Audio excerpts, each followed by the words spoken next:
I'm not going to bet against the next generation, and it kind of hurts me to say I'm not in that because I still feel like that kid that in undergrad trying to figure out what I was going to major in.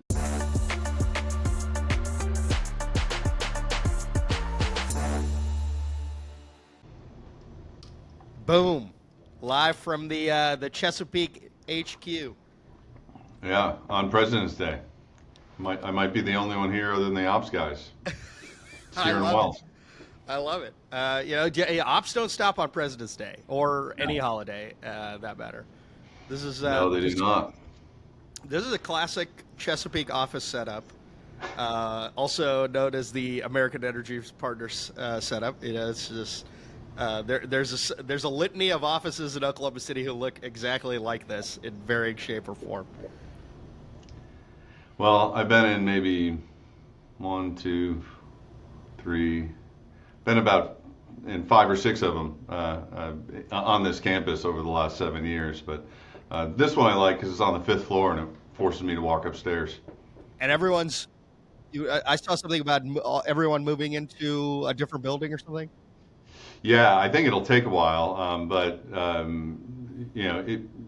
when the merger with Southwestern closes, if and when, I guess I should say, but I certainly hope it's when, we'll all move to Building 15. I'm pointing that way because that's the direction of Building 15, where everyone can fit in one building, which will be really nice to be all together in one building. It's funny how obstacles like walking to other buildings and being apart can get in the way of, or it just can make collaboration Yeah, and things like that harder. Adds another barrier. So it's gonna being all reduce in your the same step count though. building.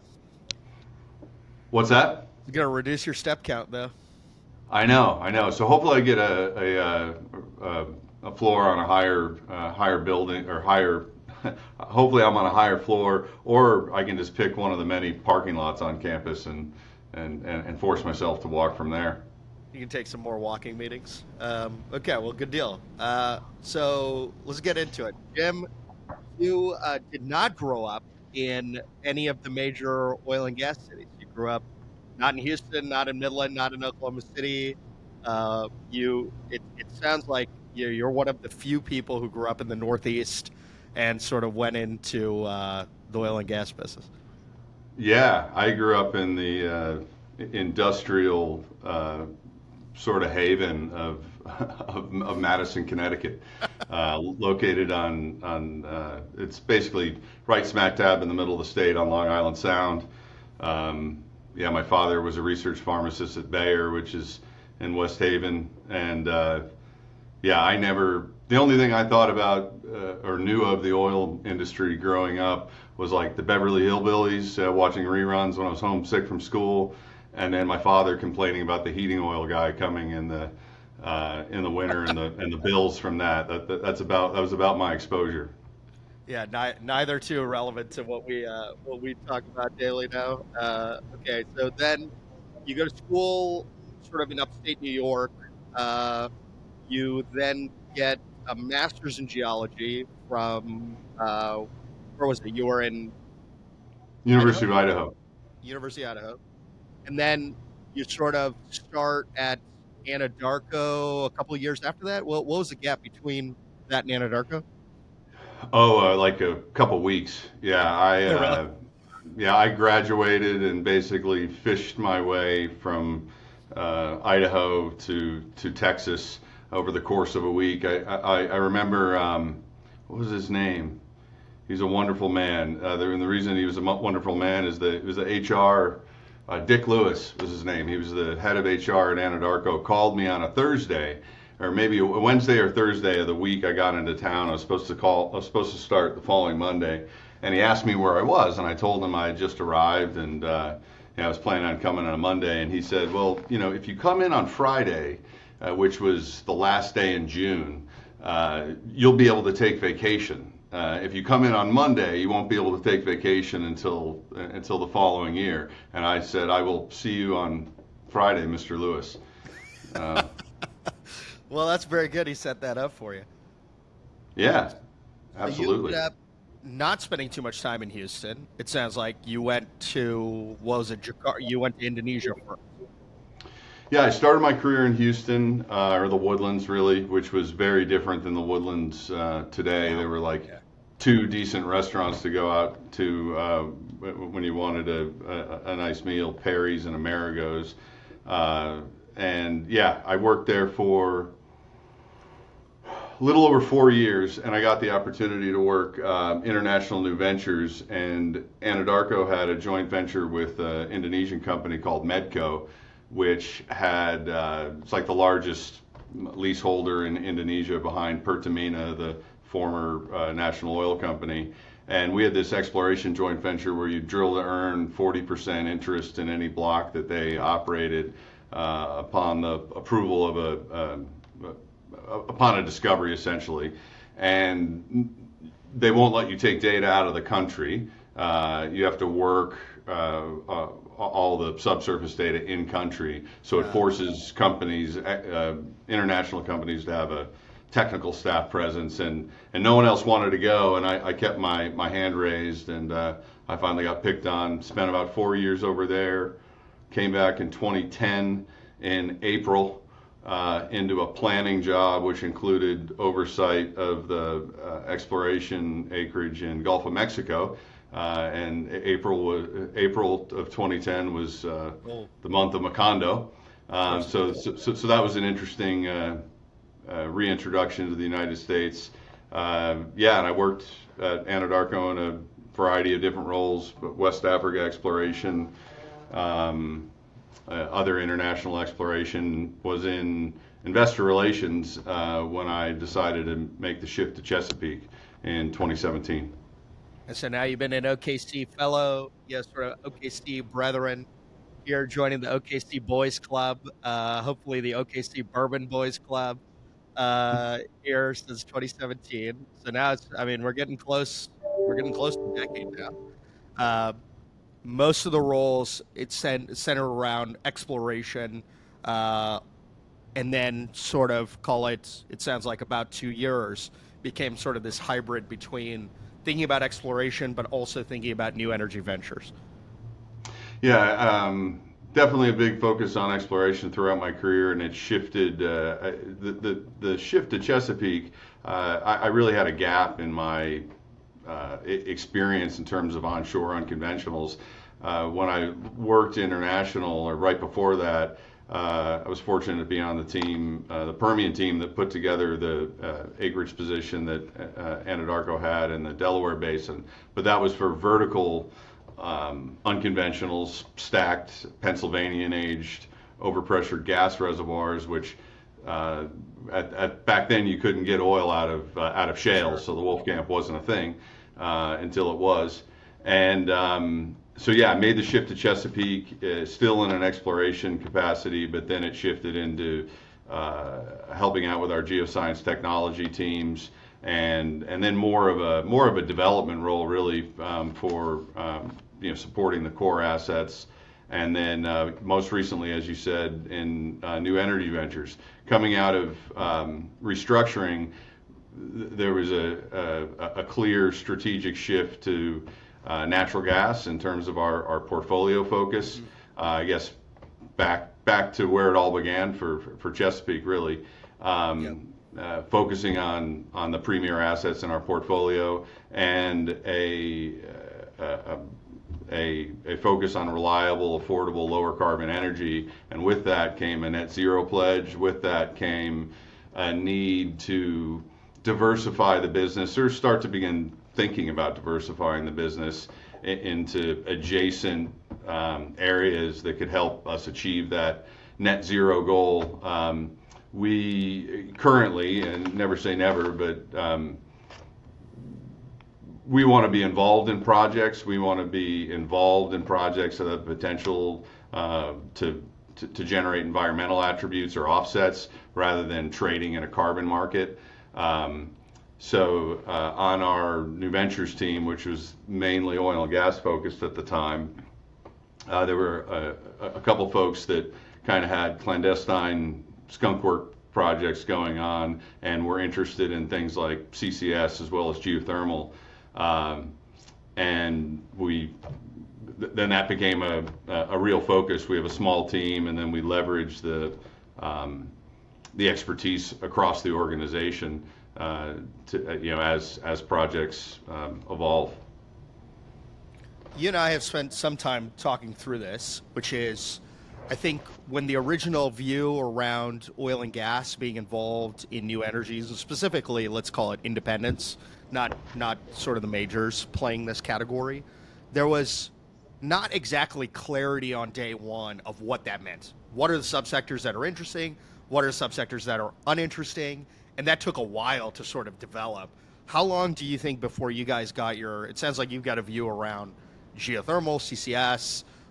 How long did it take before you sort of had to go through the pain and agony of saying no to a lot of things before you got to that sort of, okay, we like these?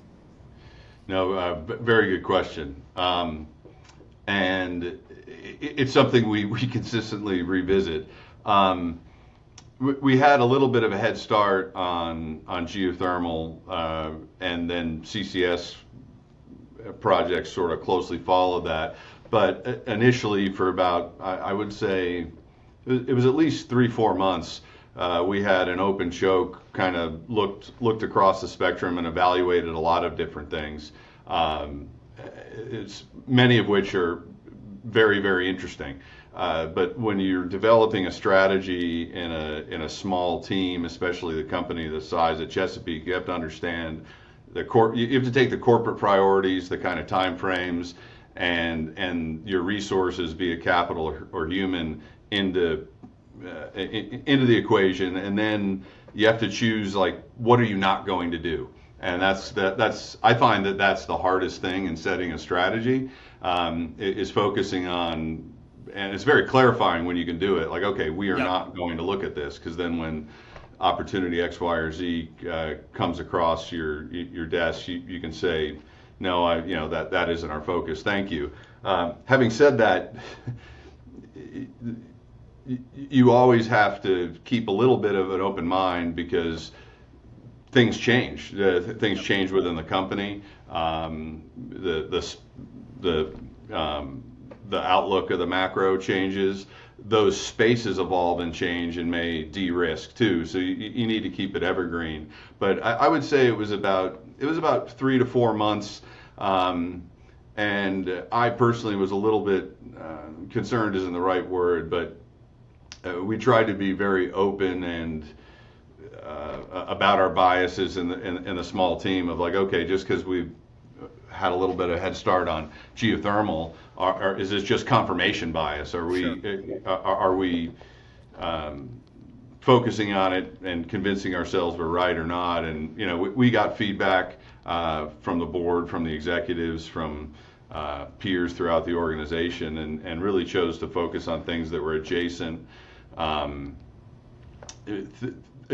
to our core competencies, things that we could be involved in projects, not just from a capital funding standpoint, but bring something to the table in terms of expertise.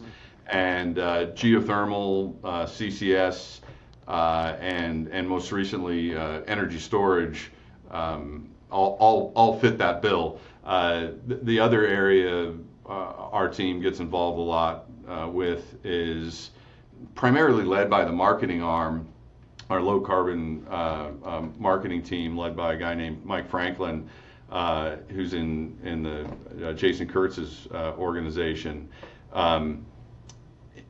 Any blue, I hate to get into the color spectrum here, but derivatives of natural gas that are part of the energy transition, be it liquefied ammonia, things related to LNG projects, or ammonia or blue hydrogen projects that may have a need for CCS associated with them. We also support endeavors like that. We don't.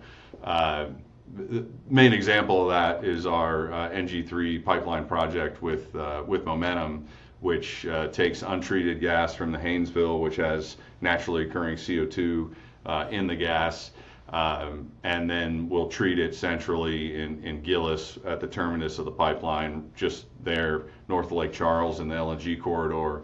And then our part of of the partnership with Momentum, we contribute our mind share as well as our capital to help out on the subsurface sequestration strategy and side of the business, whereas they clearly have the pipeline and the midstream piece down. So.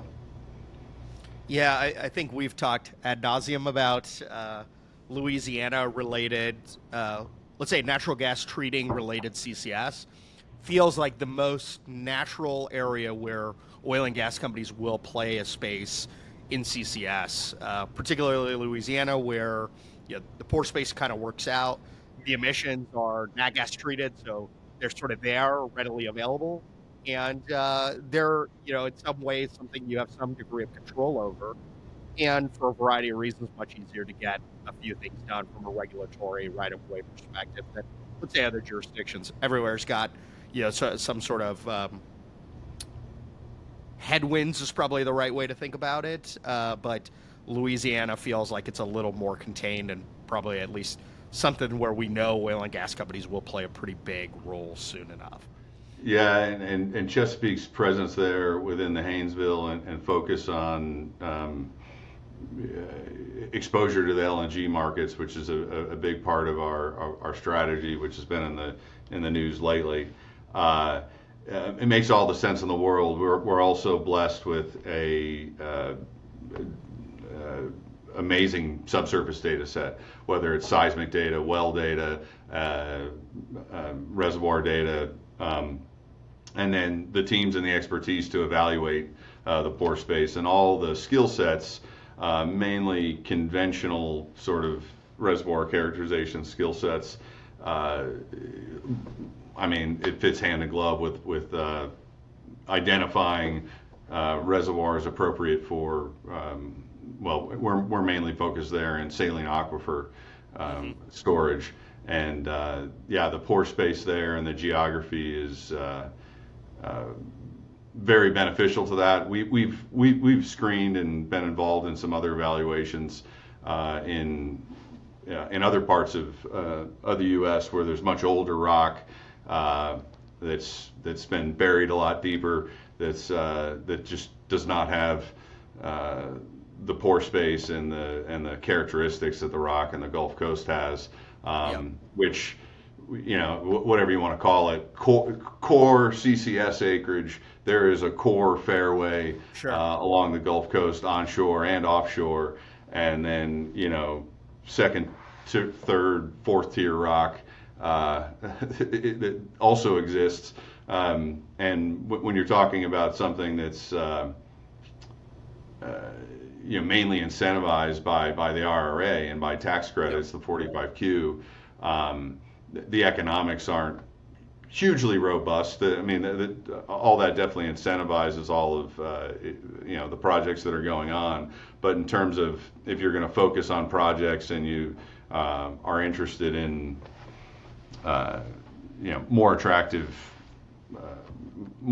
subsurface characteristics for larger, longer duration storage, Gulf Coast is the place to be. And it helps out. I think it just worked out that, hey, that's where there's a better, call it CO2 in the gas stream also, right? And marry that with, that's probably where the demand for the blue products is going to be because of the Gulf Coast export. So, all things considered, look, there was a big push that Appalachia would have some characteristics where this would be exciting. But all things considered, it sort of works out better where, hey, where there's more CO2 in the gas stream, there's also the demand for the ultimate blue or green product, and you've got that pore space. It kind of checked it out. And I mean, it's implied in everything you're saying there, but the existing infrastructure, the existing CO2 pipelines, one of the only hydrogen pipelines that exists, all the industrial, petrochemical plants and other industry that's using those products where there's a demand. There's also emissions associated with them. The infrastructure, it's super fortuitous. If you were to put what subsurface folks call a play fairway analysis together, where you put critical elements of the subsurface and you overlay them, and it's sort of like a stoplight map. It would all be green, including existing infrastructure, which is increasingly challenging to build in this country, regardless of what the chemistry of the Sure. gas is that you want to put in the pipeline. I think that's a part of the problem we've talked about, which is energy transition is a far less permissionless business than where the oil and gas business sits today. Because of the existing infrastructure, because of how easy it is, generally speaking, to get permits, like we've gotten very good at doing what we're doing, and you can do things in a very short time cycle. CCS is something that was expected to be sort of framed that same way, but it takes a much longer time horizon than we're used to in, call it, a short cycle time business. Time horizon for permitting, you're breaking new ground, the nature of the assets, and the monitoring plans, and the duration that you're going to own and operate a subsurface a storage site is way different than short cycle onshore U.S. high decline shale wells, right? That's right. So it's going to take companies with a strong balance sheet, that are thinking longer, and it'll be interesting to see how it all plays out. I definitely think there clearly is, because there's companies that are doing very well at it. A niche for pure play folks that want to own and operate or contract operate on behalf of an operator, but the risk profile, and I don't mean that it's super risky, but just subsurface uncertainty is something that oil and gas companies are very in tune with. It's something we swim around in every day and we're comfortable with. It's very different than the uncertainty profile of a pipeline project. Right. And the types of companies and their financial backers need to appreciate that, and it may attract a different sort of class of company or investor that's interested in that. Anyway, it's fascinating to see. Has been, and will be fascinating to see it evolve. I think it's going to happen. It's happening. It's happening a little bit slower than I thought it would. Right. If you asked me a couple of years ago, but a couple of years ago isn't that long, really. No, not at all. So. Not at all. But there was certainly that big hype. And have you seen some projects come and go? Certainly looks like big takeaway is it's really a big boy game, right? Like you've got to take a much longer term time horizon and have the balance sheet, the pockets, the longevity to sort of make that work. And so if you think about the spectrum of the projects we're talking about, CCS probably sits on this very long time horizon, needs a lot of permission and a lot of boxes to be checked by others, best suited for really, really big companies. We sort of it's similar but different to, I wasn't directly involved in the Mozambique discoveries at Anadarko, but I was literally down the hall from the folks that were, and the LNG mindset of building a long-term an LNG facility, sourced by your own feedstock, living through and watching that cultural change and the light bulbs go on with Anadarko once you saw what a project like that did to your portfolio. We were fortunate to run 10-year portfolio cases. I remember the day we put in the first LNG case, and it was like this brick of cash that got injected into your portfolio, and it was like, wow, I see what all the majors are doing, and it's incredibly long duration. It's hugely capital intensive. It's a very different game than offshore conventional oil production, that's for sure. And Mozambique, by the way, still isn't producing. Yeah. In today, but Total is a great shepherd of those assets, and I'm looking for the day, looking forward to the day that's online for the people of Mozambique. In particular, that was a cool part of like kind of a sidebar, but very cool part of being involved in international exploration is you got to see a side of energy where you could be an international oil company, which my friends back home in the Northeast still give me a lot of flack about, that I'm a sellout and I'm a terrible person. But when you go over and you spend time in those countries and you see what they have and what they don't have, and when you're part of projects that literally change the face of their economy, Sure. change generations, build new hospitals, build new university programs, and give career paths for folks that didn't exist before. It's a pretty cool thing to be involved with, and not a perspective that I appreciated growing up in suburbia Sure. in Connecticut, and I never thought in a million years I'd live in Oklahoma back then, doing what I'm doing now. But feel pretty fortunate to be doing so. Well, that's awesome. So, okay, so we'll cover CCS a little bit. Let's move into something that is a little more permissionless, but still requires some cooperation, particularly on the offtake side, which is geothermal. And obviously, there's a couple different ways that oil and gas companies are getting involved there. And then there's a couple different ways that service companies are getting more involved there, more on the technology side. What do you think is sort of this? You guys have obviously made some investment, spending some mind share there. How do you think about, like, call it this next few years of investment in mind share in that category? Yeah, I think it's very exciting, and what we call, not just only us, but next gen geothermal. So geothermal beyond conventional geothermal reservoirs that are shallow and easily accessible and unique geologic settings. There's I don't know who the winners are and which technologies are going to work and which won't, but our approach is to take a portfolio approach and evaluate several technologies that are contenders, right? That can work in potentially a variety of different areas. So we're looking at closed loop technologies, whether it's wellbore repurposing, in specifically related to our Haynesville asset, the Haynesville Shale, and that basin is the hottest basin that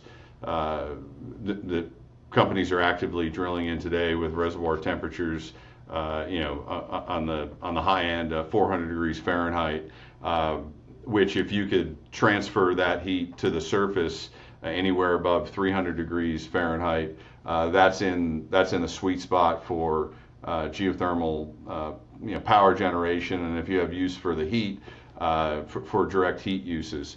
And there's also a romance around potentially converting a liability, a P&A candidate gas well, into an asset. The reality of that, though, as we've looked at it, the potential's there, but to do it at scale, just the engineering and the geometry, the size of the well bores, the mechanical integrity of the well bores, things like that, it can be a little bit of finding a needle in the haystack. Having said that, we haven't given up there, and there's always the potential to drill a new well, and even to do EGS, which is enhanced geothermal systems, which would be flowing water or some other fluid through fractures, induced fractures in the shale, harvesting the heat through conduction. Basically, what Fervo's doing in conventional rock, but doing it in shale. And then we're also looking at we're also involved in a project with Ever, with the Department of Defense on Joint Base San Antonio, doing a feasibility study, testing out their advanced geothermal system, AGS, all these acronyms, which is basically drilling a radiator in the subsurface, two vertical wells that go down, split into laterals that meet each other, and then through a thermal siphon effect, generate flow, and you have a heat exchanger at the surface to take that heat, transfer it to a working fluid to then generate steam and generate power, and or harness the direct heat for uses. So there's several. That pilot in Germany right now, is that right? Yeah, they're actively drilling a pilot in Garrett's Reed, Germany. And that you'll do some version. Yeah, obviously, I don't know how much you can share, how much you can't, but you'll take some version of that data and say, okay, hey, what works here to independently power a base, for example, for the DoD? We're basically evaluating the geologic resource under the base to see which version of an Everloop is most appropriate. So they have versions of Everloops that I might get all the 1.0s and 2.0s wrong, but there's one that's designed for a sedimentary basin, which is what they're doing in Garrett's Reed, which the radiator section is basically horizontal or flat. Yep. And then there's Everloop 2.0, which is inclined or deviated. So as you go down the wellbore, you're exposing the fluid to more and more heat, which can also be much more efficient. And it basically, you have to understand and characterize the resource, understand the rock, the geomechanics, as well as the thermal properties of everything to figure out which version of their technology will work best. The great thing is that they're involved in several projects, and the first commercial one at Garrett's Reed, they're going to learn a lot about drilling parameters, efficiencies of meeting the wellbores together, and hopefully we'll get to benefit from some of that in San Antonio. And you have an off-taker there that is very, very motivated to have resilient baseload power that's behind the meter, which is very important to Chesapeake's strategy. All the technologies we're evaluating have the potential to be used behind the meter. What do I mean by that? I mean not selling power into the grid, but co-locating a technology with an off-taker where you have the chance to quantify the decarbonization offsets and generate or footprint, and the ability to generate an offset. I think I said that wrong, but hopefully you get the picture. Basically, you can quantify the carbon footprint of someone's energy use, be it an industrial plant that has a natural gas generation on site because they either need heat or reliable power, and they get a component of that power from the grid. You can quantify the carbon footprint of that, and if you're supplementing their power and heat with geothermal and or energy storage, you can quantify that difference, get an offset verified, and that's part and parcel of our interest in de-risking these technologies and being part of them at the project level, so we can count them towards our net zero goal. Something I usually say right off the bat when someone brings up geothermal is there's all these power plants. Everyone's got one. Everyone's got their thing, and I get it. I would too if I was playing in that space. But what we need is more tests on the ground, and we need more innovation, because there's going to be things that you just don't know, and you don't know until you encounter them. and it's going to need, just like the shale, revolution, and horizontal drilling and fracking. That took time. That took trial and error, and that Hundreds of took millions of capex that oh was, you know, destroyed at least on the well level, and then that data that sort of gave way to the next generation being able to figure it out, right? yeah. Well, and there's a couple cool things to talk about there that tie into your first question. Is operators were definitely facilitated all that technology transfer. But if you think about it, it was the multiple operators in the same basin trying a lot of different things Yep. with a small group of service companies that then were developing and developing that tech and perfecting it, and then transferring that knowledge quickly Yeah. through everybody else. So we need that same level of investment, those That's right. same swings at the bat, really, to perfect all these things. Because it's anyway. I think it has a lot of potential. I think the technology needs to be de-risked and advanced. And one of the real challenges I see is the demand for all this. Often is large household name tech companies that have Yep. net zero pledges and or 100% renewable electron pledges. Well, often when you talk to these folks, they ask you, okay, how much will you sign a power purchase agreement for? How much can you deliver geothermal energy? And really the question is, are you willing to de-risk these technologies with me and participate in a project so I can answer that question? And Right.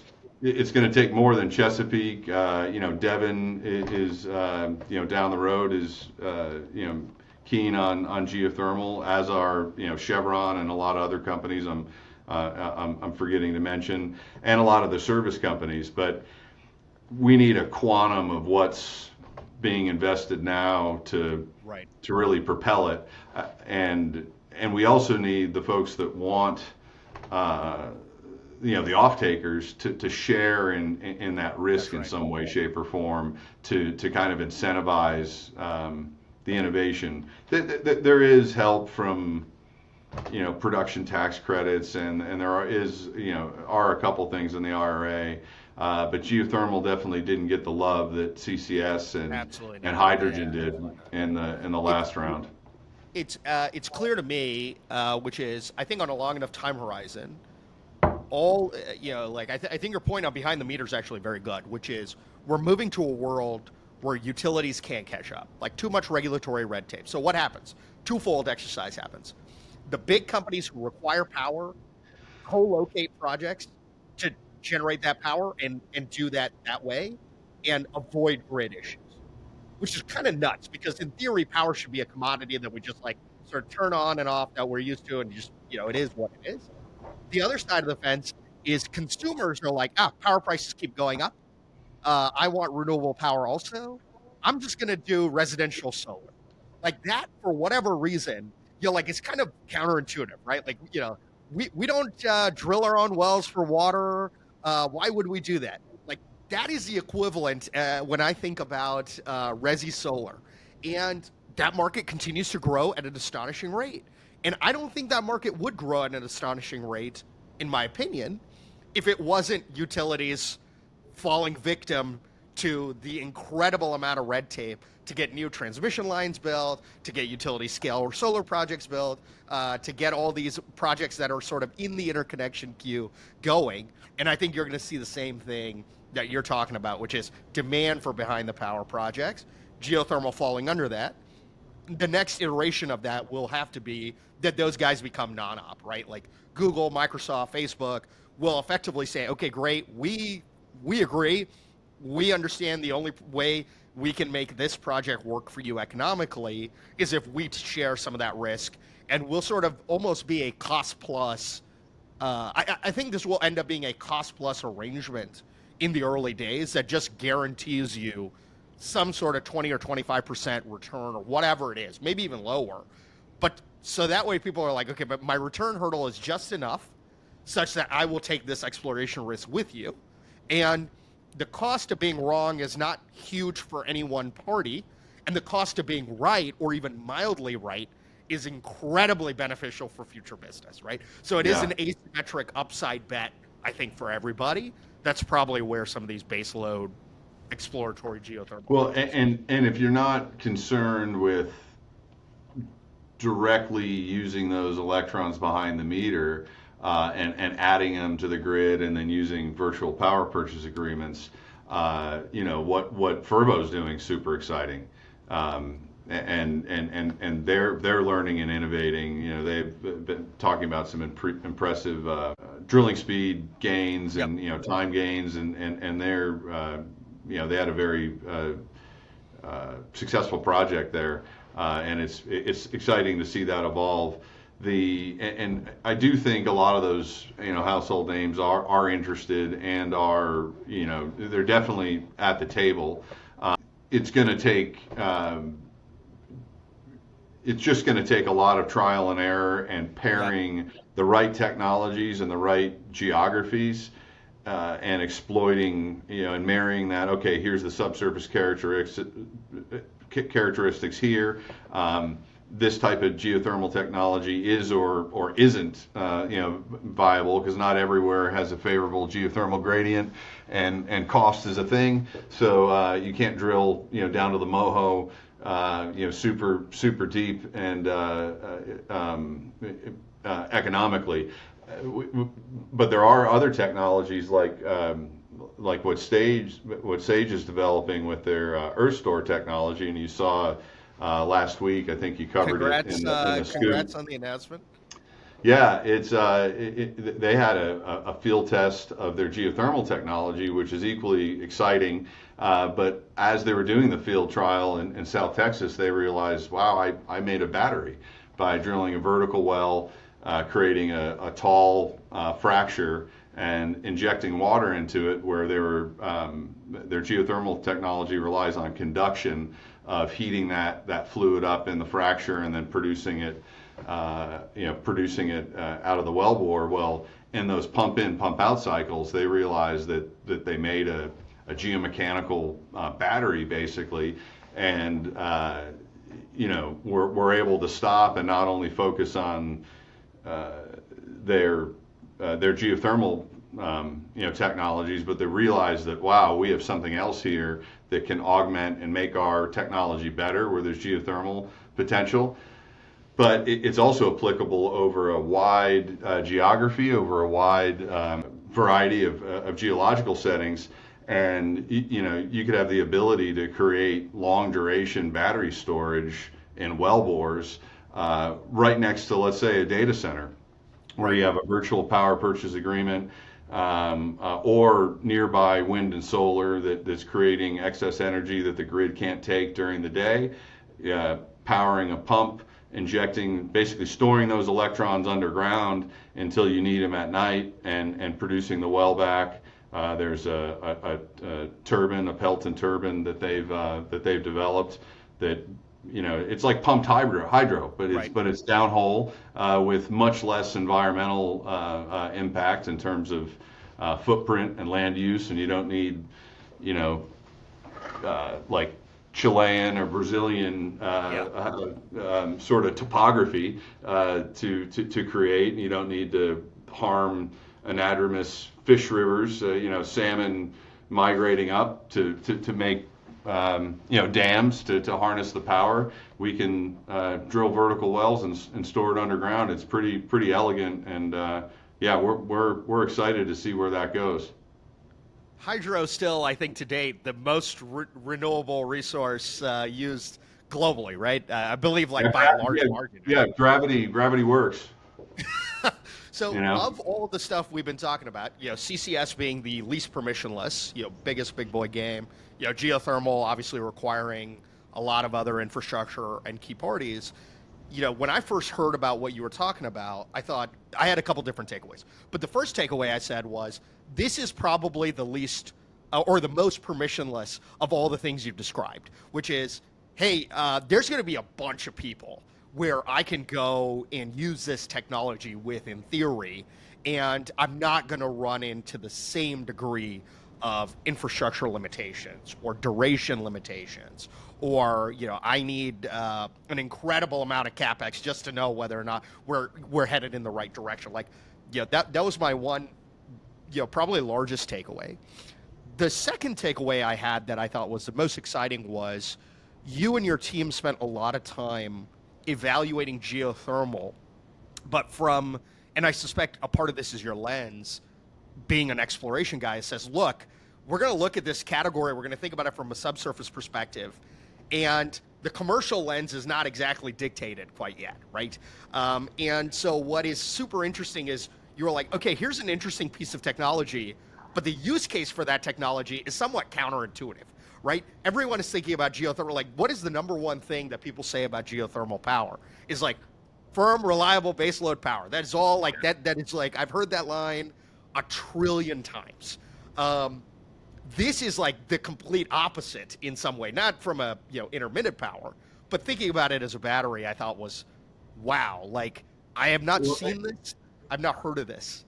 Well, I mean, and when we first started thinking about it, it's not something that we were looking at, because when you think of batteries, you think of, lithium batteries, and everyone talking about, mining, playa lakes, and, old Smackover water, and doing direct lithium extraction. And when we took a step back and we looked at the energy storage market, and something like, I'm not going to get the numbers right, but like 99 or 95% of the energy storage market is pumped hydro. It's like 5% or less is batteries. And then, of that, very, very little of that is long duration, which long duration, I believe they describe as more than 4 hours. And this solution can be, greater than 7. It can be, with very little leak off, or, when you're injecting the water to hold the pressure, the amount of fluid that leaks off to the formation, basically the efficiency of, do you need to add water if you're storing it down there? It was pretty compelling, and it was like, wait a minute, when you take a step back and you think about the commerciality of that as well. So you said there is the commercial lens, because when we look at things, we're trying to say, all right, what's the cost of carbon? What's the chance to abate a ton of CO2 equivalent, right? And if you can make any profit, it's negative, right? So that's way better than any operational abatement project, which we've done all the low-hanging fruit, or most of it, and we continue to iterate to limit all operational emissions, and we're doing very well at that, and very focused on our responsibly sourced gas certifications, which we continue to get and renew. But then there's just technological limitations after you get to a certain level of methane or CO2 intensity in your operations, and then there's technological and economical limitations. So then you have to go to, okay, well, if I can participate in this project and make some revenue, not revenue to compete with my core natural gas business, but just positive cash flow, I'm at a negative cost of carbon. And when you look at the commerciality and the market for energy storage, it is huge relative to geothermal, and the demand for that, and the use cases, especially if it's not geographically or subsurface limited where you can apply it. And that's how we got excited about this. Again, we were and are trying to advance geothermal projects, and this fits well. This came up. When you combine that technology in an area where there's geothermal, the efficiency is over 200%. So that would be pretty exciting. So, and there's more pain in that market right now, right? Like it's much easier to create a solution that lets most startups, that are working on this are going to create an imperfect solution. It's not going to be perfect. It probably won't be perfect for 20 years. Much easier to sell an imperfect solution into a market that has an incredible amount of pain. And the energy storage market is one that is like year over year is probably having even more pain, right? Like how many articles have we seen on grid reliability issues? It's just it almost feels like it'll continue, right? And so I like that market segment. It's So, interesting. I have a question for you. I mean, you started Sunya, which is, what's that mean? It's Sanskrit for zero, That's right. right? Energy transition, business. Uh, what's the most interesting thing you've seen out there? I mean, and what are we missing? Are we missing something? Is there something that an oil and gas company should focus on? How do you think about it? Because you're approaching it from a different lens than we are. That's for sure. Well, I'd say, I'm still an upstream guy in a lot of ways, spending time here, which is an interesting lens, probably a rare lens. Um, if I'm truly looking at optimizing, reducing emissions, I'd say I still buy into this narrative, which is, if you could propagate as much natural gas as we humanly can to roll over on coal, there's probably no greater decarbonization technology on Earth. Now, the problem is everyone sort of heard that narrative. The amount of action that we could sort of reasonably take on that is probably already happening. I mean, look where nat gas prices are. Like, at least in this country, we're fortunate that it's more or less, right now feels free to me. And that's a big subsidy in my view to American manufacturing and all of the sort of data center generation that we're going to see in this country. And you know, there's an extreme correlation between resource abundance to your story about what resource discovery can do in certain parts of the world that they're not used to seeing. The shale revolution has had in this country, and it probably gets taken for granted, right? But it's certainly true and continues to be true. From a technology standpoint of what what are people doing or what are we missing? Oil and gas companies have a very unique lens, which is you can play better in things like CCS and geothermal. You have this unique skill set. One technology that I don't think gets talked about enough by oil and gas companies, or probably the country in general, is all these SMR technologies in nuclear, right? Which is, hey, you're taking technology that's been around for a really, really long time, you're bringing a new technological lens to it, and you're modularizing it, and it creates an abundant amount of energy. I think on a long enough time horizon, if you can solve the regulatory hurdles and let's say the popular narrative and fear hurdles, I think nuclear is without a doubt a very key component to providing a bunch of clean, reliable Yeah. energy. And I think that's going to really be valuable Oh, to look this at country this. in the Look long at this. term. I don't know if this is allowed, but it's the first time I got exposed to nuclear was in a class in business school, and we read this book, The Energy for Future Presidents. And this guy, Richard Muller, was a whatever climate change denier. He Right. thought that the temperature data was skewed from sites in urban areas with um, uh, concrete and Yeah. local heating. It's supposed to be a narrative for like, all right, you're the leader of the free world or some large country. Here's what you should know about energy policy is Right. kind of the view of the book, and it changed the way I thought about nuclear in a big way. If we're serious about climate change and we're serious about lowering the carbon intensity of energy production, we should be going all in on nuclear. And our team did look at not like getting involved in becoming a nuclear company, but use cases for SMRs to electrify our Oil and gas fields operations. and Yeah. in particular our compression in the Northeast in Appalachia. The problem is the time frame to de-risk and get those technologies approved. we don't know what our compression needs are going to be in That's 10 right. years. Whenever they go, but there's some very exciting things happening out there. Westinghouse has a really cool technology called eVinci. There's other sodium technologies, and they're not. Anyway, it's pretty compelling, and it'll be fun to see how that works. And yeah, I'm definitely personally a fan, and I mean this is gets old and tired when you're talking energy transition, but Sure. there's that great graph that basically shows, other than the last, recent history, last decade or so, where there's been coal to gas switching, everything's been energy addition. Yeah, it just the Right. energy demand's up. You add a new. There's never been a transition, even off That's of right. biomass.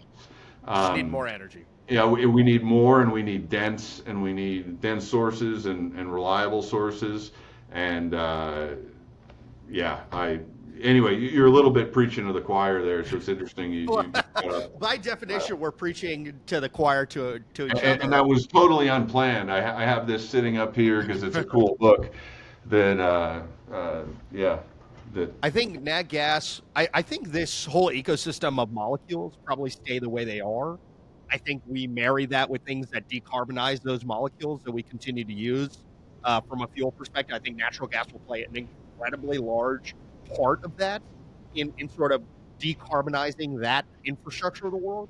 And then I think on the power gen side, nuclear will do a phenomenal job. And so I almost think right now we like sort of take things for granted, like power the grid with natural gas. I think on a long enough time horizon, we'll say, whoa, whoa, like we should be using this natural gas to help decarbonize all of these fuels, right? And it's a pretty amazing, useful molecule. bingo, And that's right. yeah, and it's also super interesting and fun to explore for, and uh, yeah, it's yeah. As a little kid thinking about rocks and with a mineral collection, I had no idea I'd keep thinking about them, and get the chance to um, work with super talented people, to yeah, And to try to help society, really, at the end of the day. It sounds a little cliche and corny, but it's something I believe. yeah, I mean, look, everyone talks about net zero 2050 and all this stuff. It's like, you know, 2035. 2035, look, the next 25 years, right? Like we're in 2024 or whatever. That's the base of most people's career, or they're going to be retired before that, whatever it is. What a time to be working in the energy business. Like if you were going to dedicate your life to working on any given industry, like I'm very glad that I get to spend my time with folks like me that are spending time at least thinking about the energy business. Rightfully or wrongfully, we could agree, disagree, or whatever. Like what a great business to be working on. And there's a bunch of line of work to me that is just like way less inspiring than what we generally do. And then, on the topic broadly of what are we looking at, what are we missing? I think it's very easy for us to look at our U.S. sort of bubble and think about decarbonizing in the United States. Like, whatever. There's 400 million people here. It's a lot of people. There are more people under the age of 35 in India than there are people in the United States. So, like, when you think through that for a moment and you think all those people are going to live out the rest of their life and they're going to be looking for a status and a rapid change of quality of life, which resembles that of folks in the United States, consumption is not going anywhere. And so, to your point, it's always been energy addition, like whatever these lines that everyone's saying, all of the above, energy addition. We're going to need a lot more power, like period. And so it'll be interesting to figure out how can we do that in the safest, most reliable, sustainable way. And then, obviously, in some sort of lens, it has to be capitalistically sustainable. Otherwise, it's not really sustainable either, right? Like people have to generate a return here. So it'll be exciting to see that play out as well. I Um, agree. I don't know how much time you have. What one thing I did want to ask is, right now you're thinking through the world as an operator, but mostly as an investor.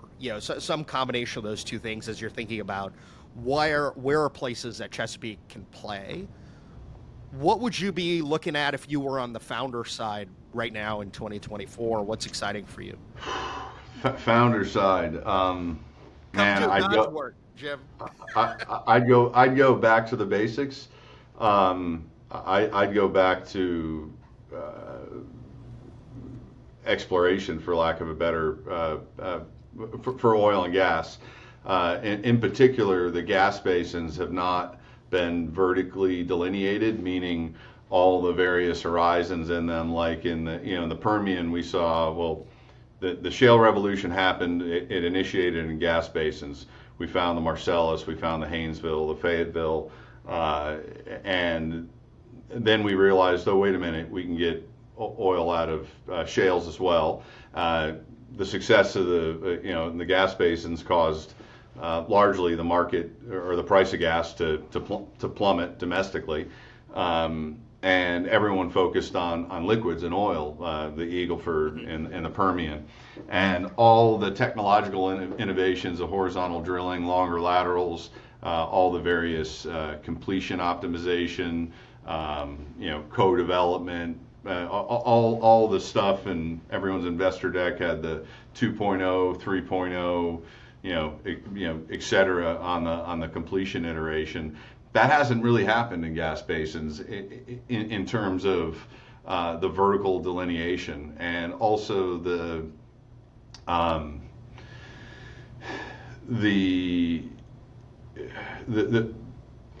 a lot of the workforce, I don't want to say all because it's not true, grew up in shale and resource plays, and the kind of skill sets for conventional exploration, which I think are directly applicable to unconventional exploration, and just the exploration mindset is not prolific in the industry. It is in retired individuals that have left the industry through all the downsizing and consolidation. And what that's left, in my opinion, if you could find someone out there to fund a management team where they were real, didn't just want a PDP asset to drill up. Anyway, I think there's tremendous opportunity, left in the onshore U.S. as well as internationally. International onshore, a lot of the premier basins. A lot of the majors stopped looking onshore. They looked offshore because it's for a wide variety of reasons. And then onshore, there hasn't been a lot of 3D shot, so there's a lot of potential there. Probably not what you were wanting, being an energy transition podcast and mainly an audience. But like you said, I still think the world's going to need hydrocarbons, especially natural gas, for a long time. And in terms of where, as a founder, where I could generate the most value the quickest, it would be good old oil and gas exploration, probably predominantly onshore, just because I think there's still a tremendous amount of opportunities there. So it's a fascinating thing to think about, right? Which is all of the last few years, since there became discipline, call it from the investor base, so don't grow, sort of generate returns in, call it, U.S. shale independence. Now we're seeing this wave of consolidation that says, hey, not only do you need to generate returns, the best management team should operate the asset, period. And let's consolidate all this. And it's a strong execution game.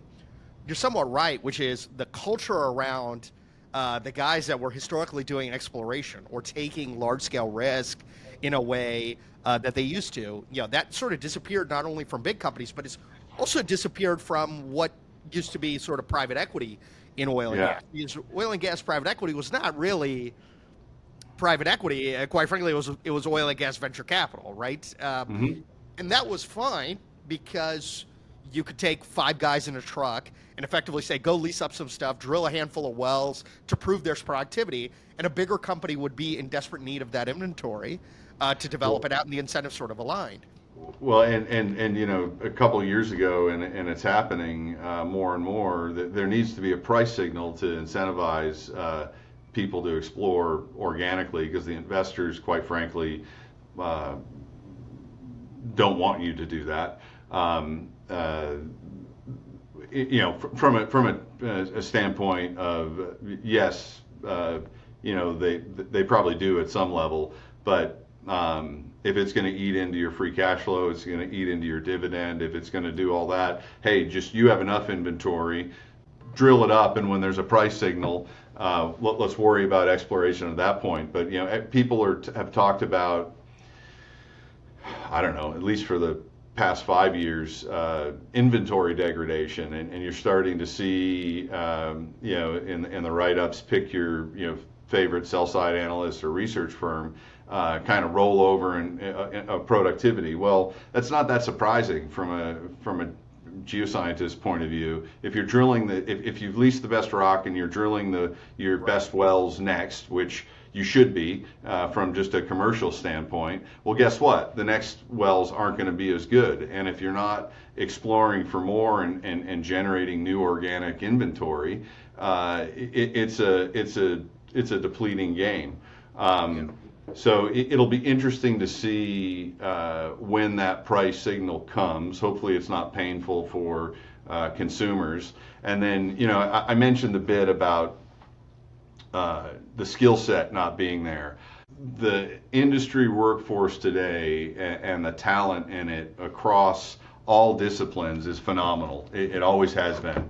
Incredibly intelligent folks, and innovative as well. It's just been focused on operational, incremental change, right? And with the advent of, choose your favorite buzzword, AI, machine learning, all this technology and computing power, which has raised the demand for electricity and everything else, all that combined, I think we have the workforce to do it. You throw, with all this data, you throw the new technology on top of it, and if you can find a company culture or company cultures that facilitate and cultivate innovation and creativity, and create psychologically safe space where you're allowed to fail. You're actually encouraged. Yep. You're not encouraged to fail, like let's go fail, but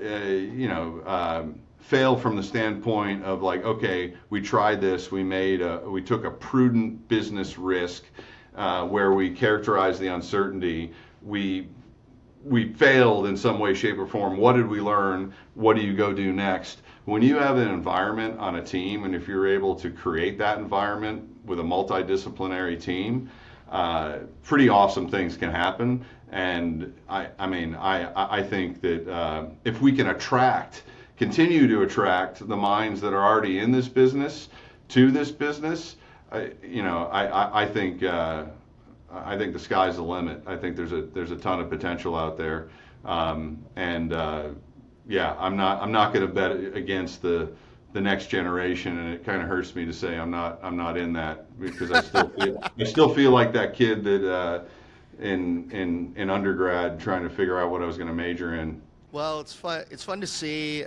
I mean, I think, yeah, the point around taking risk is super fascinating, right? Which is, in general ways, the bigger a company gets, the less risks, in some ways, they're willing to take, which is sort of counterintuitive, because the big company can take risks, and quite frankly, the cost of being wrong is not high. For a lot of small companies, the cost of being wrong means they die, but they're forced to take that risk, and so it's sort of crazy to see that happen almost every day, right? Well, and that used to be the case. That was the case of that era of the super independents, that would go de-risk international basins, and then the Exxons and the like would come in and buy everything after someone else took all the risk. And the secret sauce in that was companies taking enough shots on goal, and it was data. It was using data to collapse the risk and uncertainty, making a discovery, and then moving on. But that appetite, and that the investors that supported that. I mean, they went elsewhere to find to find That's growth, right. right? That's right. Like, They who is used to there to look at fund the next energy. Cosmos today, right? Yeah, Like that doesn't exist. That type of investor, at least in the public markets and probably in the private markets, has gone to other sectors Yep. to find that. Um, yeah, and anyway, it's super interesting to see how it's all evolved, and then a lot of the former exploration teams that were looking for organic oil and gas opportunities, they've morphed into the team into similar iterations to like the team we have here at Chesapeake. And taking much smaller quantums or smaller risks, but very calculated, Hmm. focused focused investments on a particular thing with uh, a longer view than the traditional traditionally what the business is looking at. So it still happens, and it will happen. And things swing back and forth. So we'll see when public companies are incentivized to take that sort of risk again. And if they're not, yeah, then it's there's only so much core and tier one acreage out there. It'll go away, and then what happens? I believe in efficient markets. If the price to get the resource out of the ground goes up because the rock's not as good or it's deeper, well, then the price of the commodity goes up, and I think that the demand for that, especially natural gas, isn't going anywhere anytime soon. So one good thing about our industry is it's the low prices cure low prices and high prices cure high prices, right? Yeah, It's kind of how that's that goes. the saying, and the bummer is the yeah. I wish it could be stable. It'd be better for everybody, but that's just how the cycles work. That's how every market cycle works, right? Like it's no different than, let's say, the stock market or something. So, okay, awesome. Is there anything we didn't cover, or any if someone's trying to get a hold of Jim? You guys are obviously looking in sort of the categories we talked about from a startup perspective, off takers that are interested in Yeah. sort of working with y'all. Is there any other category of folks you're trying to spend some time with or visit with? I mean, yeah, we're always open to learn new things. I did say you have to choose what you don't do, and that's clearly what we're focused on. And we do have sideboards, but if there's technologies where where our expertise, our knowledge, or something beyond our capital could bring value to the table that fit the decarbonization theme. Definitely interested in it. So I don't want to claim I know everything out there. But I think we covered a lot of things, and part of my job as well is still supporting the core business. So that continues to draw on my time as well. In addition to the new energy side of things, we've transitioned sort of this year, especially with just the company focused on the merger and everything else, into executing on the projects that we have in flight, and seeing those through, and kind of sitting back and learning and figuring out what the next wave is, or what makes the most sense going forward. So always open to new ideas, and Oh, awesome. learning something new, because the more you learn, the more you realize what you don't know, which Yeah, which feels sort of infinite the more time I spend here too. yeah, indeed. Well, awesome. What's the best way for anyone to reach you if they want to get a hold of you, Jim? Oh, they can find me on LinkedIn, and Okay, perfect. Jim Grant, and or they can email you if they have your email, and Perfect. Yeah. See if we can you, get a you, little you, finder's you can fee. I post it love it. up there. It's perfect. Yeah. Okay. So Well, no, awesome. it's been Well, it's fun. good. We'll have you on this time next year, and we'll talk through how the world has changed between now and then. Yeah, well, there'll definitely be a lot of change, and I look forward to that conversation. That's awesome. All right. Thanks, Jim. Take care. Thanks, Raj. Bye.